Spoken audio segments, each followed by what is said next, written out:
Assalamualaikum warahmatullahi wabarakatuh. Di sini saya akan menjelaskan game Ludo dengan basis permainan tradisional dengan berbagai komponen-komponen yang ada di dalamnya.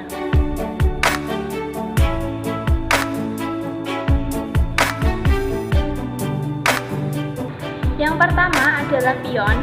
Pion adalah alat yang digunakan untuk melangkah pada peta dengan jumlah sesuai yang dikeluarkan oleh dadu.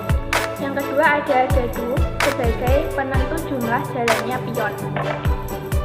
Selanjutnya yang ketiga adalah kartu soal. Kartu soal ini terdiri dari beberapa level. Level pertama adalah level mudah dengan digambarkan dengan warna kuning. Selanjutnya level sedang digambarkan dengan warna biru. Level sulit digambarkan dengan warna merah. Selanjutnya adalah papan dadu. Di sini ada beberapa indikator yang terdapat di papan dadu. Yang pertama adalah MU, SE, dan SU. MU digambarkan sebagai soal mudah, SE digambarkan sebagai soal sedang, SU digambarkan sebagai soal sulit.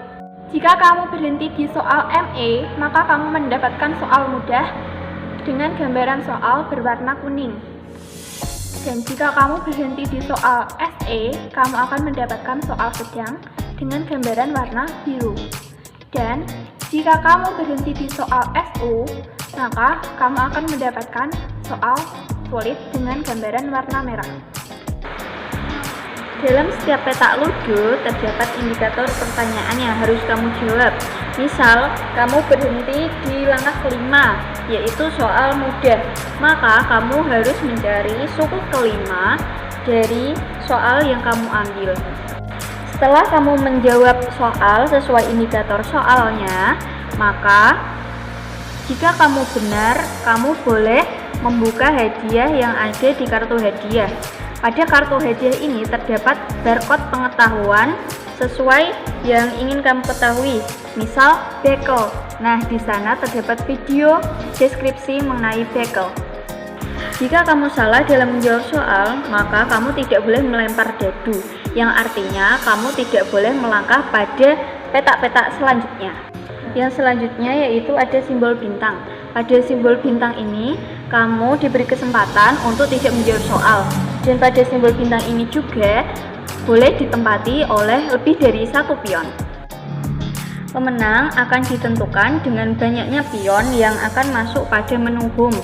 Misal, dalam setiap kotak terdapat 4 pion, maka keempat pion tersebut harus masuk pada daerah home ini. Nah, itu akan menentukan siapa yang menang. Lalu, untuk pemenangnya akan mendapatkan kartu pemenang. Kartu pemenang ini berisikan hak untuk tidak menjawab soal ketika pemenang tersebut pada daerahnya. Misal, pemenang itu berasal dari daerah biru, maka pada daerah biru mulai dari jalannya ini 5 langkah pertama sampai 5 langkah kedua, dan pada zona biru ini pemenang diperbolehkan untuk tidak menjawab soal.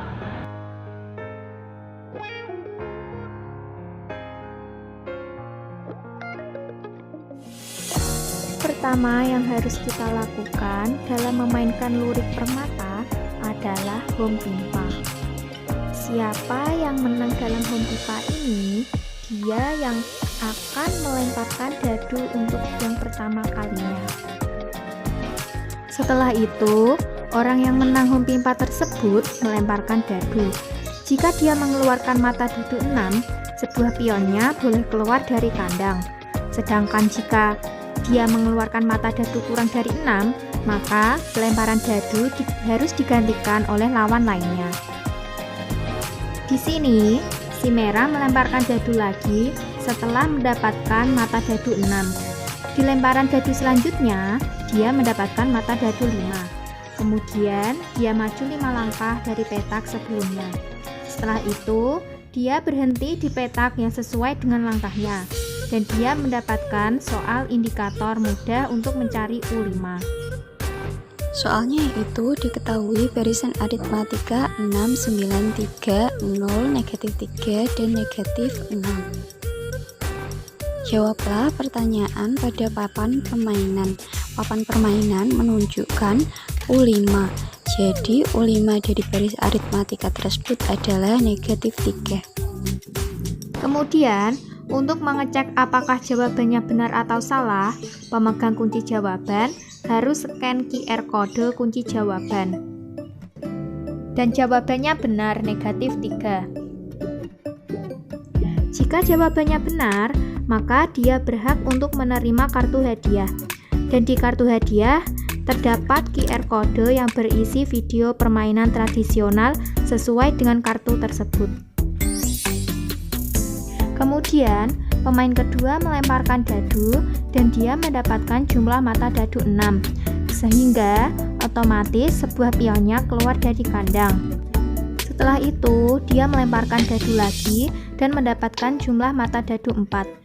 Dia melangkah dari tempat petak asal sebanyak 4 langkah dan dia berhenti di petak bintang, sehingga dia tidak perlu menjawab soal. Dapat dikatakan sebagai pemenang jika semua pionnya atau keempat pionnya sudah masuk home. Pemenang akan mendapatkan kartu pemenang dan berhak tidak menjawab soal pada daerahnya.